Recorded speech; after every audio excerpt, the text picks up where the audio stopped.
മുമ്പ് ഞാൻ red F എമ്മിൽ വർക്ക് ചെയ്യുന്ന സമയത്ത് വളരെ സീനിയർ എന്നൊക്കെ പറഞ്ഞു കഴിഞ്ഞാൽ വളരെ സീനിയർ ആയിട്ടുള്ള മലയാള ഫിലിം ഇൻഡസ്ട്രിയിൽ വിവിധങ്ങളായ റോളുകൾ അതിഗംഭീരമായി ചെയ്തിട്ടുള്ള എന്ന് വെച്ചാൽ ഗംഭീരം എന്ന് പറഞ്ഞു കഴിഞ്ഞാൽ ഒരുപാട് ഹിറ്റുകൾ ഉണ്ടാക്കിയിട്ടുള്ളൊരു വലിയ സിനിമ പ്രവർത്തകൻ അദ്ദേഹത്തിൻ്റെ ഒരു ഇൻ്റർവ്യൂ എടുക്കാൻ വേണ്ടി വിളിക്കുകയാണ്. ഫോൺ എടുത്തു. ഞാൻ ഏത് ചാനലിൽ നിന്നാണെന്ന് ചോദിച്ചു. അപ്പം ഞാൻ പറഞ്ഞു ഞാൻ റെഡ് എഫ് എമ്മിൽ നിന്നാണ്. നിങ്ങളുടെ തന്നെയല്ലേ മറ്റേ ചാനൽ എന്ന് പറഞ്ഞൊരു ചാനലിൻ്റെ പേര് ചോദിച്ചു. ഞാൻ പറഞ്ഞു എല്ലാം വരുന്നത് ഒരേ നെറ്റ്വർക്കിൻ്റെ കീഴിലാണ് സാർ, നിങ്ങൾക്ക് ഞാൻ ഇൻ്റർവ്യൂ തരാൻ ഉദ്ദേശിക്കുന്നില്ല, വെച്ചിട്ട് പോകും എന്നൊക്കെ പറഞ്ഞ് കുറേ ദേഷ്യപ്പെട്ട് ഇയാൾ ഫോണും വെച്ച് പോയി. എനിക്ക് മനസ്സിലായില്ല. ഞാൻ പുള്ളീനെ ഡിസ്റെസ്പെക്റ്റ് ചെയ്തൊന്നും പറഞ്ഞിട്ടില്ല. പുള്ളിയെക്കുറിച്ച് ഞാൻ എൻ്റെ ഷോയിൽ പറഞ്ഞിട്ടുള്ള മുഴുവൻ പോസിറ്റീവ് കാര്യങ്ങളുമാണ്. പുറത്തിറങ്ങി സംസാരിച്ചപ്പോൾ എന്താണെന്ന് വെച്ചാൽ ഈ പുള്ളി ഒരു സീരിയൽ ഉണ്ടാക്കിയിട്ടുണ്ട്, പ്രൊഡ്യൂസ് ചെയ്ത് ഡയറക്റ്റ് ചെയ്ത് പുള്ളി ഒരു സീരിയൽ ഉണ്ടാക്കി വെച്ചിട്ടുണ്ട്. എന്നിട്ട് ഈ ചാനലിൻ്റെ അടുത്ത് പോയി സീരിയൽ കാണിച്ചിട്ട് പറഞ്ഞു ഈ സീരിയൽ എടുക്കണം എന്നുള്ളത്. അതായത് പ്രൊഡ്യൂസേഴ്സ് അല്ലെങ്കിൽ ഡയറക്ടേഴ്സ് ഉണ്ടാക്കുന്ന സീരിയൽ ചാനൽ അപ്രൂവ് ചെയ്ത് അവരുടെ ചാനലിലേക്ക് എടുക്കുമ്പോൾ ഇവർക്ക് പൈസ കിട്ടുന്നു. അങ്ങനെ ഈ പുള്ളി കൊണ്ടുവന്ന് കഴിഞ്ഞപ്പോൾ ചാനൽ റിജക്റ്റ് ചെയ്ത സീരിയലാണ്. അപ്പോൾ എൻ്റെ സീരിയൽ റിജക്റ്റ് ചെയ്ത നെറ്റ്വർക്കിൽ വരുന്ന ആർക്കും ഞാൻ ഇൻ്റർവ്യൂ കൊടുക്കില്ല, എൻ്റെ ഇൻ്റർവ്യൂ കൊണ്ട് അവൻ കാശ് ഉണ്ടാക്കണ്ട എന്ന് പറയുന്ന ഒരു കലിപ്പിൻ്റെ പുറത്താണ് അത്രേ പുള്ളി അത് പറഞ്ഞത്. ഞാൻ ആലോചിക്കുകയാണ്, ഈ വെബ് സീരീസ് അഥവാ വല്ല സീരിയലൊക്കെ ആയിട്ടാണ് ഉണ്ടാക്കിയിരുന്നെങ്കിൽ, C5 പോലെയുള്ള OTT പ്ലാറ്റ്ഫോമുകൾ ഇല്ലാതിരുന്നൊരു സമയത്ത് ഏതെങ്കിലും ചാനലിൻ്റെ പുറകെയാണ് നടന്നിരുന്നെങ്കിൽ ഒരു ചാനൽ പോലും എടുക്കാൻ ഒരു സാധ്യതയുമില്ലാത്ത ഒരു സീരിയലായി ഇത് മാറിയേനെ. ഇത് കാണേണ്ട അവസ്ഥ പ്രേക്ഷകർക്ക് ഉണ്ടാവില്ലായിരുന്നു. മമ്മൂട്ടി കമ്പനി യൂട്യൂബ് ചാനലിൽ അപ്ലോഡ് ചെയ്തിരിക്കുന്ന രഞ്ജിത്ത് സംവിധാനം ചെയ്തിട്ടുള്ള ഏറ്റവും പുതിയ ഷോർട്ട് ഫിലിമാണ് ആരോ. മഞ്ജു വാര്യരും ശ്യാമപ്രസാദും ഒക്കെ അഭിനയിച്ചിട്ടുള്ള ഒരു ഷോർട്ട് ഫിലിമാണ്. ഈ സാധനം കണ്ടാൽ തീരില്ല, ഇങ്ങനെ പോകും. നമ്മളൊരു 2x സ്പീഡിലിട്ട് കണ്ടാൽ പോലും നമുക്ക് ബോറടിക്കുന്ന അത്രയും ക്ലീഷേഡായിട്ടുള്ള അത്രയും പ്രഡിക്റ്റബിൾ ആയിട്ടുള്ള ഒരു ഇമോഷനും തരാത്ത ഒരു സാധനം. അത് നിങ്ങൾക്ക് വളരെ ബോറായി തോന്നിയിട്ടുണ്ടെങ്കിൽ, എന്നെപ്പോലെ തന്നെ ഫീൽ ചെയ്തിട്ടുള്ള ഒരാളാണ് നിങ്ങളെങ്കിൽ, നിങ്ങൾ ഈ ഒരു വെബ് സീരീസ് കണ്ടു കഴിഞ്ഞാൽ ആ തോന്നൽ അങ്ങോട്ട് മാറിക്കിട്ടും. ആരൊക്കെ എന്തൊരു ഭേദമാണ്. തമിഴ്നാട്ടിൽ നിന്ന് വരുന്നു എന്ന് പറയുന്ന വിഷമടിച്ച പച്ചക്കറി പോലും ഇതിനേക്കാൾ ബെറ്ററാണെന്ന് നമുക്ക് തോന്നിപ്പോകുന്ന പോലെ അത്രയും ബോറടിപ്പിച്ച് വലിച്ച് നീട്ടിക്കൊണ്ടുപോയിട്ടുള്ള പ്രേതങ്ങളെ ആലോചിക്കുമ്പോൾ സഹതാപം തോന്നിക്കുന്ന ഒരു അവസ്ഥയിലെത്തിയിട്ടുള്ള Z5 അവൈലബിൾ ആയിട്ടുള്ള ഏറ്റവും പുതിയ മലയാളം വെബ് സീരീസാണ് ഇൻസ്പെക്ഷൻ ബംഗ്ലാവ്. വീണ നായരാണ് ഈ വെബ് സീരീസ് പ്രൊഡ്യൂസ് ചെയ്തിട്ടുള്ളത്. സൈജു SR ആണ് ഇത് സംവിധാനം ചെയ്തിട്ടുള്ളത്. അപ്പോൾ ഇതിൻ്റെ പിന്നിലാര മുന്നിലാരാന്നൊന്നും നോക്കാതെ മലയാളത്തിൽ വരുന്നതല്ലേ, നമ്മുടെ ശബരീഷ് വർമ്മയൊക്കെയാണ് പ്രധാന കഥാപാത്രങ്ങളിൽ ഒന്ന് അവതരിപ്പിച്ചിട്ടുള്ളത്. അപ്പോൾ പുള്ളിയുടെ മുഖം കണ്ട് ചിലപ്പോൾ കോമഡി ഉണ്ടാവും എന്ന് പറയുന്നൊരു പ്രതീക്ഷയുടെ പുറത്ത് കണ്ടു തുടങ്ങിയതാണ്. ഫസ്റ്റ് എപ്പിസോഡ് കഴിഞ്ഞപ്പോഴാണ് ഞാൻ സംവിധായകൻ്റെയും പ്രൊഡ്യൂസറിൻ്റെയും പേരെഴുതിയത്. പ്രൊഡ്യൂസറിൻ്റെ ലോഗോ കാണുമ്പോൾ വീണ നായർ പ്രൊഡക്ഷനോ അങ്ങനെ എന്തോ ആണ്. ആ ലോഗോ കണ്ടപ്പോൾ എനിക്ക് തോന്നി ഒരുപാട് ബുദ്ധിമുട്ടിയിട്ടുണ്ടാവും ആ ലോഗോ കണ്ടുപിടിക്കാനുള്ളത്. നമുക്ക് ഓരോ എപ്പിസോഡായിട്ട് പറഞ്ഞാലോ. ട്രാഫിക്കിൽ നിവിൻ പോളി ആസിഫ് അലിയോട് ചോദിക്കുന്ന ചോദ്യം ഞാൻ ചോദിക്കുകയാണ്. സ്പീഡ് പേടിയുണ്ടോ എന്നല്ല, സ്പോയിലർ പേടിയുണ്ടോ? ഫുൾ കഥയൊന്നും ഞാൻ പറയാൻ പോകുന്നില്ല, അല്ലെങ്കിലും പറഞ്ഞാലും വലിയ കുഴപ്പമൊന്നുമില്ല. കംപ്ലീറ്റ്ലി പ്രഡിക്റ്റബിൾ ക്ലീഷേഡ് ആയിട്ടുള്ളൊരു സാധനം തന്നെയാണ്. പക്ഷേ ഈ വീഡിയോയിൽ ഇനി അങ്ങോട്ടേക്ക് കുറച്ച് സ്പോയിലർ എലമെൻറ്റുകൾ ഉണ്ടാവാൻ സാധ്യതയുണ്ട്. സോ കാണണോ വേണ്ടിയോ എന്നുള്ളത് നിങ്ങൾ ആലോചിക്കുക. നിങ്ങൾക്ക് സ്പോയിലർ പേടിയാണെങ്കിൽ നിങ്ങൾ ആ വെബ് സീരീസ് കണ്ട് പേടിക്കാൻ ശ്രമിച്ചു നോക്കൂ. എന്നിട്ട് പേടി തോന്നിയാലും ഇല്ലെങ്കിൽ തിരിച്ചു വന്ന് ഈ വീഡിയോ കാണാവുന്നതാണ്. ഫസ്റ്റ് എപ്പിസോഡ് തന്നെ പോലീസ് സ്റ്റേഷൻ കാണിക്കുകയാണ്. തകർന്ന് പൊളിഞ്ഞ് വീഴാറായി കിടക്കുന്ന ഒരു പോലീസ് സ്റ്റേഷനാണ്. അതെന്ന് ഇടിഞ്ഞു പൊളിഞ്ഞ് വീഴും എന്നാലോചിച്ച് ടെൻഷൻ അടിച്ചിരിക്കുന്ന പോലീസുകാരും ഒടുക്കത്ത ഭക്തിയുള്ള മറ്റൊരു പോലീസ് ഉദ്യോഗസ്ഥനും ഈ പൂജാമുറിയൊക്കെ പോലീസ് സ്റ്റേഷനിൽ ഒരുക്കി വെച്ച് ഭക്തി കാണിക്കുന്ന ഒരു പോലീസുകാരൻ. പാരലായിട്ട് ഇൻസ്പെക്ഷൻ ബംഗ്ലാവ് എന്ന് പറയുന്ന ആ നാട്ടിൽ പലരും പേടിക്കുന്ന പ്രേതങ്ങളുണ്ടെന്ന് വിശ്വസിക്കുന്ന ഒരു സ്ഥലം. അവിടുത്തെ പ്രേതങ്ങൾ അങ്ങനെയാണ് ഇങ്ങനെയാണ് എന്നൊക്കെ കാണിക്കാൻ വേണ്ടി അവിടുത്തെ കഥകളൊക്കെ പറഞ്ഞുകൊണ്ടിരിക്കുന്ന ഒരു ചായക്കട സീനൊക്കെ ഉണ്ട്. ഒരു സിനിമയിൽ ഇതുവരെ കണ്ടിട്ടില്ലാത്തൊരു രംഗമായിരുന്നു അത്. അത് കഴിഞ്ഞ് ഈ പോലീസ് സ്റ്റേഷനിൽ കഞ്ചാവിൻ്റെ ഉപയോഗത്തിൻ്റെ ഭാഗമായിട്ട് 3 പേരെ അറസ്റ്റ് ചെയ്യുകയാണ്. ഏറ്റവും വെറൈറ്റി ആയിട്ട് അതിനകത്തുള്ളത് എന്താണെന്ന് വെച്ചാൽ ഈ കഞ്ചാവ് ഉപയോഗത്തിന് പിടിച്ചിട്ടുള്ള ആൾക്കാരിൽ ഒന്ന് ഫുക്രുവാണ്, പിന്നെ വേറെ 2 പേരും കൂടിയുണ്ട്.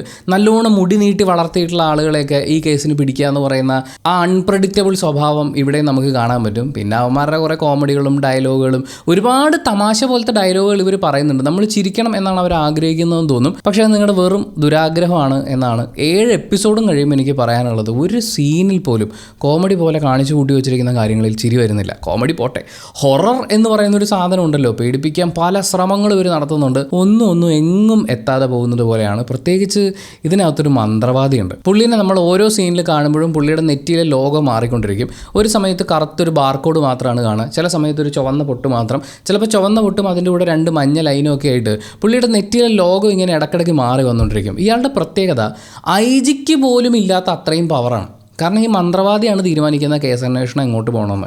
ശബരീഷ് അവതരിപ്പിക്കുന്ന പോലീസ് ഉദ്യോഗസ്ഥൻ കഥാപാത്രം എന്ന് പറഞ്ഞാൽ ഭക്തിയുള്ള ഒരാളാണ്. ഭക്തിയുള്ള ആളെന്ന് പറഞ്ഞാൽ നമുക്ക് മനസ്സിലാക്കാൻ പറ്റും. പക്ഷേ ആത്മാവ് വന്ന് കഥ പറയുന്നുണ്ട്. മന്ത്രവാദി പറയുന്നതനുസരിച്ച് പോയാൽ കേസ് തെളിയിക്കാൻ പറ്റും എന്നൊക്കെ പറഞ്ഞുകൊണ്ട് മന്ത്രവാദി ഇങ്ങനെ പറയാം, അടുത്ത ഓരോ അപ്ഡേറ്റും എന്നെ വിളിച്ച് പറയണം. അറിയിച്ചേക്കാം സാർ എന്ന് പറഞ്ഞ് അങ്ങനെ മന്ത്രവാദിയെ വിശ്വസിക്കുന്നു. നമ്മൾ അങ്ങനെ പോകുന്നതാണ് നല്ലത്, അതാണ് മന്ത്രവാദി പറഞ്ഞിട്ടുള്ളത് എന്നൊക്കെ പറഞ്ഞിട്ട് ഐജി ചോദിക്കോ ഇതുപോലെ എന്ന് നമുക്ക് തോന്നിപ്പോകുന്ന പോലത്തെ ഒരു മന്ത്രവാദി. എന്തായാലും പ്രേതങ്ങളുണ്ടെന്ന് പറയുന്ന ഇൻസ്പെക്ഷൻ ബംഗ്ലാവിലേക്ക് പോലീസ് സ്റ്റേഷൻ മാറ്റുകയാണ്. ഇതിൻ്റെ ഇടയിൽ ഈ ഇൻസ്പെക്ഷൻ ബംഗ്ലാവിൽ മരിച്ചു പോകുന്ന ഒരാളുടെ ഒരു പാസ്റ്റ് സ്റ്റോറി, അതായത് ഓരോ എപ്പിസോഡിൻ്റെ തുടക്കത്തിൽ ഇവരിങ്ങനെ കാണിക്കുന്നുണ്ട്.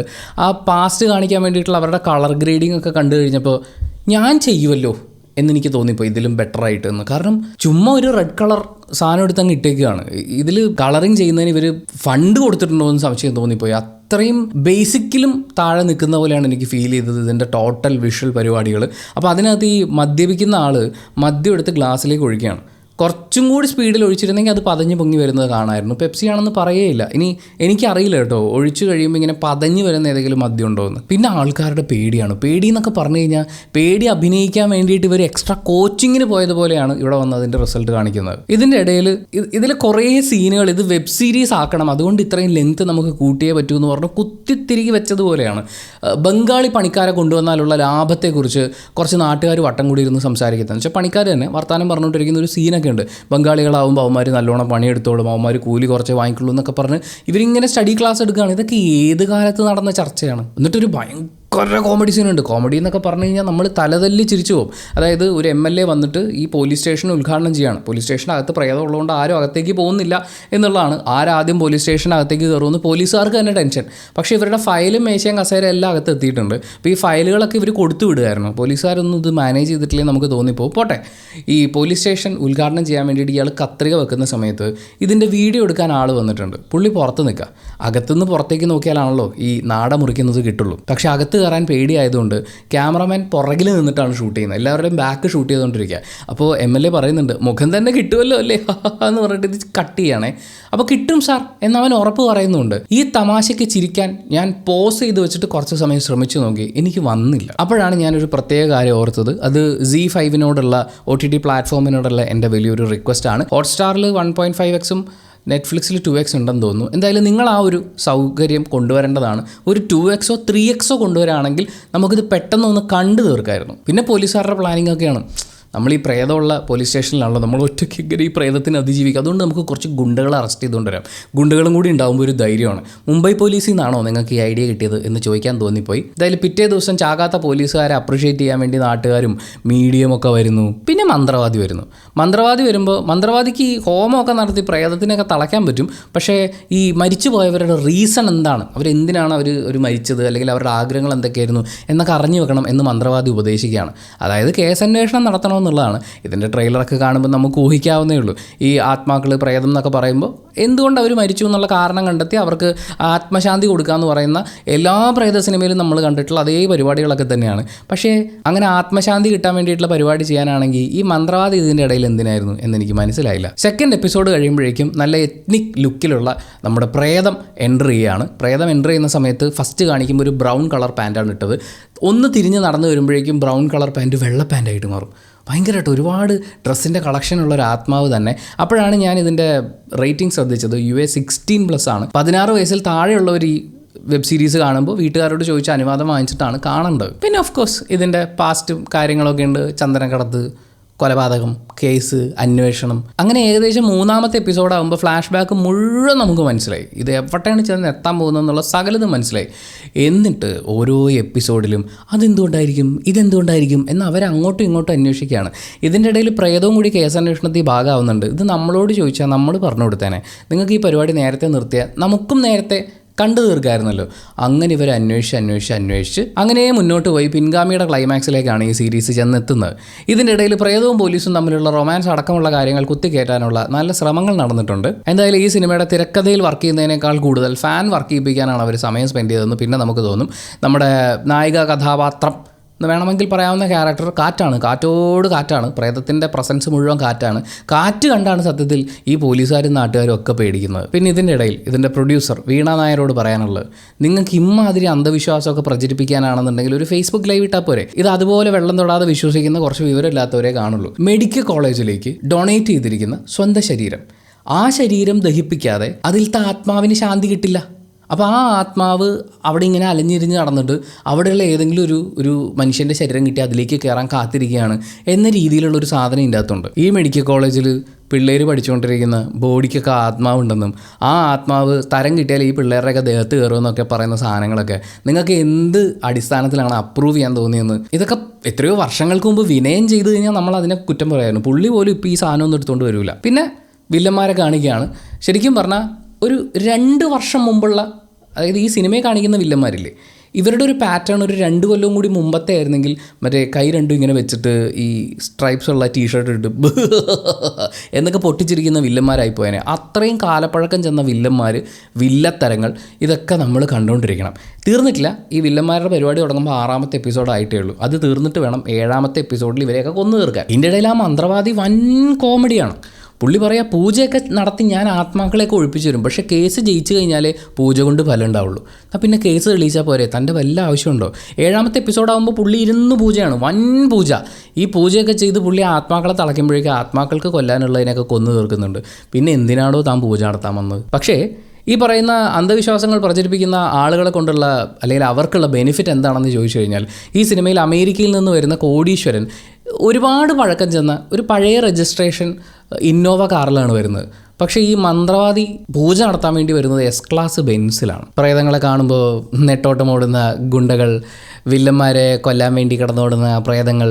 എൻ്റെ പൊന്നു പ്രേതങ്ങളെ, നിങ്ങൾക്ക് ഇങ്ങനെ കൊല്ലാനാണെങ്കിൽ പണ്ടേ കൊന്നാൽ പോരായിരുന്നു. കാരണം കൊല്ലേണ്ടവർ മുഴുവൻ ഫ്രണ്ടിൽ കൂടി അങ്ങോട്ടും ഇങ്ങോട്ടും ഉലാത്തിയപ്പോൾ കൊന്നിട്ടില്ല. ഇരുത്തി ലാഗ് അടിപ്പിച്ച് ഈ വെബ് സീരീസിൻ്റെ ക്ലൈമാക്സ് ആകുമ്പോഴേ കൊന്നുള്ളൂ. നിങ്ങൾക്ക് പണ്ടേ കൊന്നൂടായിരുന്നു. എന്തായാലും അലഞ്ഞ് തിരിഞ്ഞ് വെബ് സീരീസ് അതിൻ്റെ ക്ലൈമാക്സിലേക്ക് എത്തുമ്പോൾ ശബരീഷിനോട് ചോദിക്കാനുള്ളത്, ചിലപ്പോൾ നിങ്ങളിത് കൊള്ളൂല, തിരുത്തിയിട്ട് വാന്ന് പറഞ്ഞിരുന്നെങ്കിൽ ചിലപ്പോൾ അവർ കുറച്ചും കൂടി ബെറ്റർ ആക്കാൻ ശ്രമിച്ചേനെ. നിങ്ങൾ എന്തിനാണ് ഈ എടുത്ത വായിക്ക് ഓക്കെ പറഞ്ഞ് ഇതിലൊക്കെ അഭിനയിക്കാൻ പോയത് എന്ന് ചോദിക്കാൻ തോന്നിപ്പോയി. കാരണം നിങ്ങൾ അത്രയും ടാലൻ്റ് ഉള്ളൊരു അഭിനേതാവാണല്ലോ. നിങ്ങൾ മാത്രമല്ല, ഷാജു ശ്രീധർ എന്ത് നല്ല അഭിനേതാവാണ്. ഈ വെബ് സീരീസിൽ തൻ്റേതായ ക്യാരക്ടറിനെ മാക്സിമം നന്നാക്കാനൊക്കെ പുള്ളി ശ്രമിച്ചിട്ടുണ്ട്. പക്ഷേ നല്ല റേഡിയോ ആണ്, ഫിറ്റ് ചെയ്തത് പഴയ ട്രാക്ടറിലായിപ്പോയി എന്ന് പറയുന്ന പോലത്തെ ഒരു അവസ്ഥയിലായിരുന്നു. അത് നമുക്ക് അങ്ങോട്ട് എൻജോയ് ചെയ്യാനുള്ള അങ്ങനെ ഒന്നും തന്നെ ഉണ്ടായിരുന്നില്ല. പിന്നെ പേടിപ്പിക്കാൻ വേണ്ടി നടത്തിയിട്ടുള്ള ശ്രമങ്ങൾ, അവർ വിഷ്വലി കൊണ്ടുവരാൻ ശ്രമിച്ചിട്ടുള്ള എഫക്റ്റുകൾ, ഇതൊക്കെ എഫക്റ്റീവായി നമ്മളോട് കമ്മ്യൂണിക്കേറ്റ് ചെയ്യണമെങ്കിൽ കുറേയും കൂടി ബെറ്ററായി അവതരിപ്പിക്കപ്പെടണമായിരുന്നു. അങ്ങനെ എന്നെ സംബന്ധിച്ച് ഒന്നും വർക്കായിട്ടില്ലാതെ വെറുതെ ഇത് തീരണില്ലേ എന്നാലോചിച്ച് ഞാൻ തീർത്ത് കണ്ട ഒരു വെബ് സീരീസാണ് ഇൻസ്പെക്ഷൻ ബംഗ്ലാവ്. പക്ഷേ ഇതെൻ്റെ മാത്രം പേഴ്സണൽ ഒപ്പീനിയനാണ്. ചിലപ്പോൾ ഈ വെബ് സീരീസ് കണ്ട സമയത്ത് നിങ്ങൾക്ക് തോന്നിയിട്ടുണ്ടാവും, അയ്യോ ഇതുപോലൊരു വെബ് സീരീസ് ഇനി ഉണ്ടാവാനില്ല എന്ന്. അങ്ങനെ എങ്ങാനും തോന്നിയിട്ടുണ്ടെങ്കിൽ അത് കമൻറ്റ് ബോക്സിൽ രേഖപ്പെടുത്തിയാൽ ഇനി അത് കാണണോ വേണ്ടയോ എന്ന് ആലോചിച്ചുകൊണ്ടിരിക്കുന്ന ആളുകൾക്ക് തീരുമാനമെടുക്കാൻ അതൊരു സഹായമായിരിക്കും. അപ്പോൾ thank you so much for watching this video. അഥവാ വെബ് സീരീസ് കാണണമെന്നുണ്ടെങ്കിൽ കാണാനുള്ള ലിങ്ക് ഞാൻ ഡിസ്ക്രിപ്ഷനിൽ കൊടുക്കാം. വീഡിയോ ഇഷ്ടപ്പെട്ടാൽ ലൈക്ക് ചെയ്യുക, കമൻറ്റ് ചെയ്യുക, ഷെയർ ചെയ്യുക, സബ്സ്ക്രൈബ് ചെയ്യുന്ന കാര്യവും ഹൈപ്പ് ചെയ്യുന്ന കാര്യമൊക്കെ പരിഗണിക്കുക.